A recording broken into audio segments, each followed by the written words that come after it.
So I take it you didn't remain on that show much longer.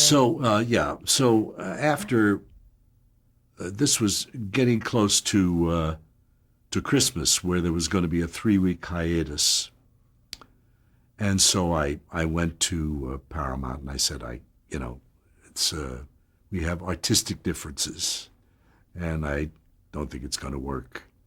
And they said Paramount understood, and so I went to Bob. Jerry already knew. Jerry knew me from Dear John, and he saw how unhappy I was, and he said I was just waiting to see how long you could hold out. And I went to Bob and I said, Bob, I'm sorry, it's just no fun for me, and I've reached a time in my life where if it's no fun, there's no point in doing it. Oh, I'm so sorry. Oh, can't you figure out a way to stay? I said, no. They just won't listen to anything I have to say. So I left that. And then I decided to do just a couple of... See, after doing Norman Lear's last show, by the way, the John Forsythe sound, the powers that be, it was from that David Hyde Pierce was hired immediately for Frasier. And at the end of that show, Rod and I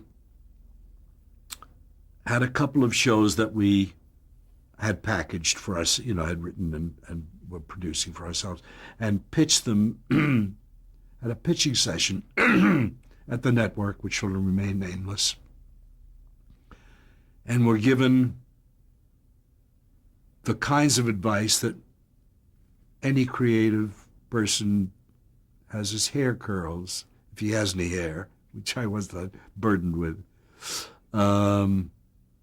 Advice like, well, we need a puppy dog, or let's put a little 6-year-old girl, a little smart-ass kid in that, suggestions to garner ratings of this particular age group. And we came out of that meeting, and Rod looked at me, and I looked at him, and I said, you want to do this anymore? And he said, no, I don't want to. Do you want to? Because I knew Rod had a couple of plays he wanted to write. And I didn't want to do this kind of thing under somebody else's aegis anymore. So I said, I'll freelance. I'll do an occasional directing job when one of my friends needs a director for a week.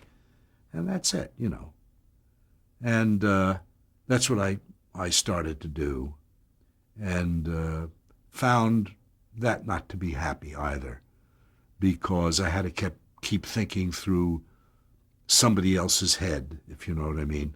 Something I was spoiled on. I had been my own boss. We had been my own boss for 20 some odd years. And trying to do something to please somebody else's taste rather than my own made me a bad director. I mean, I wasn't proud of any of the work I was doing. So I just stopped, and happily so, because the business has changed tremendously since then, and director in that area in the situation comedy has become, except for rare instances, just a traffic cop. Just all 4 cameras are going all the time, covering everything, and sit the actors down, don't move the camera, let them say our jokes, and there are a few rare exceptions, but not allowing for any creativity or any innovation or any input really from the director, except, the expression is they want shooters, not directors now in those shows. Have a camera on the person when they do the punchline. Have a camera on somebody reacting to it. Have a master shot that has everybody in the room in it, and so forth, and don't make waves. And reshoot the scene 6 times, 7 times if an actor makes a slight mistake, because maybe something better will be done. And it's very enervating and non-creative for most poor guys who are doing it for a paycheck. And I don't have to do that anymore, and got out of it at the right time, for So me. So you're officially retired. Oh, yeah, yeah. However, that being said, I got a call from the University of Michigan, would you come and direct a student play? And I went to Ann Arbor and spent 6 weeks happily doing Thurber's play, a Thurber play there. And if the phone rang now, it was Norman Lear and said, I got an idea for a show, would you come down? I would run, depends on who, but not under the present freelance aegis. It would have to be something very tempting. What advice would you give to someone starting out in directing today? Don't. No, that's not true. I would, if somebody wants to direct, just like somebody who wants to paint or somebody who wants to play the piano, if they really want to, I always try to discourage them a little bit. If they cannot be discouraged, then they have one leg up on it. And then one just has to view all the work that's been done in your area, in the area you are interested in, and see how it was done. And to be a director is to expose oneself to as many facets as one can. When I first started directing film, for example, after directing live TV, which was just, in those days, flooded with light and not lit, I at first, when I started with, for example, I Dream of Jeannie, and I had Lothrop Worth, who was a cinematographer who went back to 1001, 1002. He was an older guy who had been a cinematographer, who had been a cameraman in silent days. And I wondered what the hell took so long to light the set. We rehearsed the scene. I could see everybody. And then we'd be an hour before we could get to shoot it. It took a while to learn the difference between a shot that's properly lit, a scene, a film that's properly lit, and one that's not. You learn those things, so you have to expose yourself to all different. You have to see what costuming is like. You have to see what art direction is like. You have to focus your mind on lots of areas and hope that by osmosis and get to, if you can, to be on a movie set and see how the people function and how they work and how the director approaches the actors or the cinematographer approaches the director and says, if we had the angle over here, I could shoot through these bars and it would be a much more interesting shot and it doesn't affect the dramatics, and learn how all these things happen. It's a gradual process. And you can get there through many avenues. There are writers who become good directors. There are actors who become directors. There are scenic artists who become good directors and bad directors as well. There are directors who go to school to be directors and cannot direct well. There are directors who can't talk to actors and still get by because they hire the right actors and just keep their business as photographing them and staging them and not directing them because they don't know how to talk to actors. So you hire Paul Newman and just stand back and don't do anything because he'll take care of it. Dustin Hoffman will take care of it. You don't have to direct them in terms of an interpretation of the part or the character or how to read a line. What do you consider your directing style? Do you have a directing style? I haven't the faintest idea. I think everybody has his own directing style, just as every actor has his. You can't ask, Paul Newman, what is your acting style? He says, I just do Paul Newman. But people that you've directed come to you and said, and try to define your style for you a little bit and tell you what they see in it. No, I've had many compliments from actors saying, "How did you know that that's what I wanted to do?" That's just an impulse. Did you have it right from the get-go? Was it very innate for you? Well, as I say, I grew up as a kid actor on radio, and acted practically my entire life. I was 6 years old. I started in the business.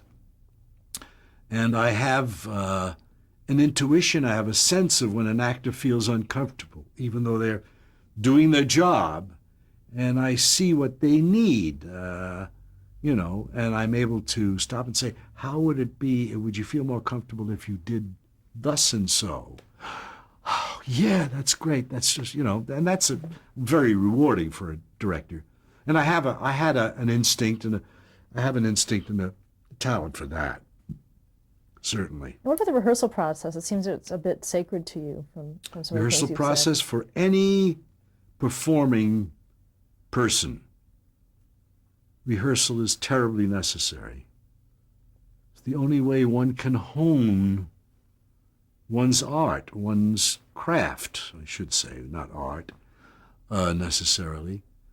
But one has to become comfortable. One has to do one's finger exercises before one can play that piece on the piano comfortably and begin to interpret that piece on the piano rather than just hit all the notes in succession. And people understand that about dancers and about musicians, and they don't really understand it about actors and directors, and it's the same thing. It's exactly the same thing. It's getting the instrument, which happens to be you, comfortable to do that moment the way you want to do it, to hit that arpeggio, to hit that climax properly and not miss a note on the way up the scale. It takes practice and comfort. And there's not, in the area of situation comedy television, doesn't exist. As a consequence, everybody's playing chopsticks. They do what they have been comfortable with before and fit it into the situation that they're called upon to play. And why you get a good deal of polished performance that way, you don't get that extra thing which makes it unique and an artistic experience. You really don't touch an audience, because it's not fulfilled properly. So, a young director should point toward doing film, which is the last, or drama, which is the last, or movies for television, if it's going to be in television, which is the last bastion of the time to do something. Because when you do drama on television, you have to work fast because you've got a budget and you've got a time thing that you have to worry about. But you don't have to say cut print until you get the take that you want. You may have to push it, and the actors understand that. But you can do it 2 or 3 times and get the piece you want. What do you think has been the highlight of your career? That's hard to say. I don't know. I guess the most fun, the most rewarding, the most fulfilling 5 or 6 years of my life was Maude, working for Norman. But there were many, many things. Directing that radio show when I was 13 years old, that was a big moment. Things like that.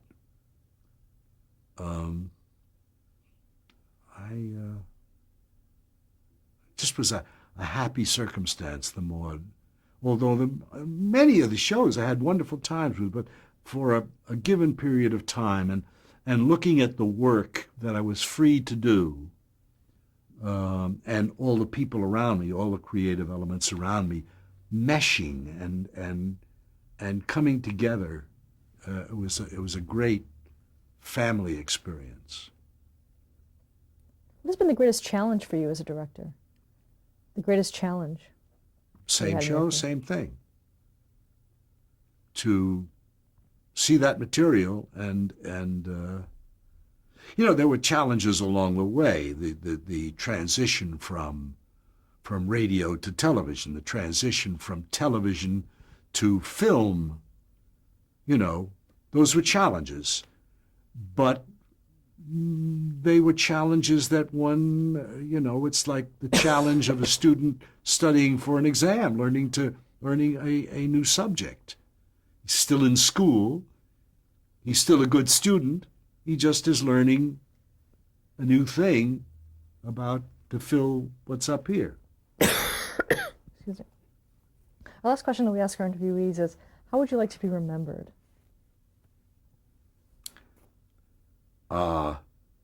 Just to be remembered is nice. Not how. I don't care how. If I'm remembered at all, it's lovely. Thank you so much for sharing your story with us. My pleasure.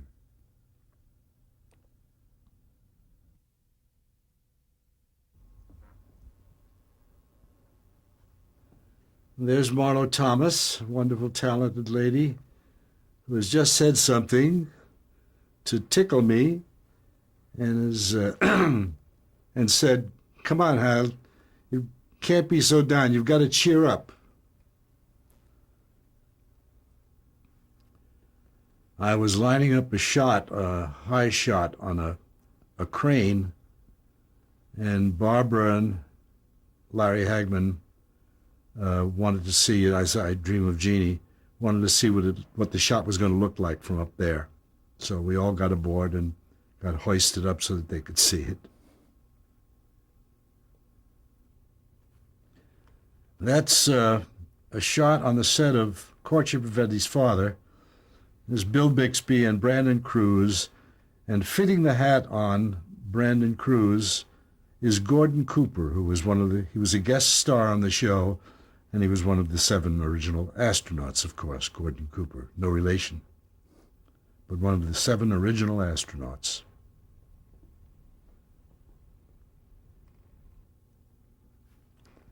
There's the wonderful cast of my favorite show, probably, Maude, and all the folks that were on it. We don't have to name them all, you know them all.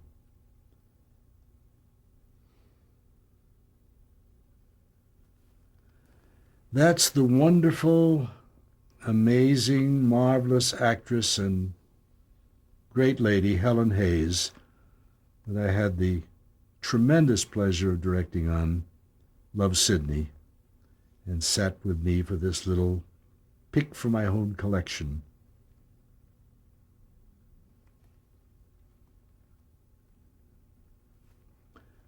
This is me with Sammy Davis Jr., one of the great entertainers of all time, probably, on the set of The Courtship of Eddie's Father. And 20 years later, here we are on the set of Gimme a Break. Somehow the hair has turned a little silver.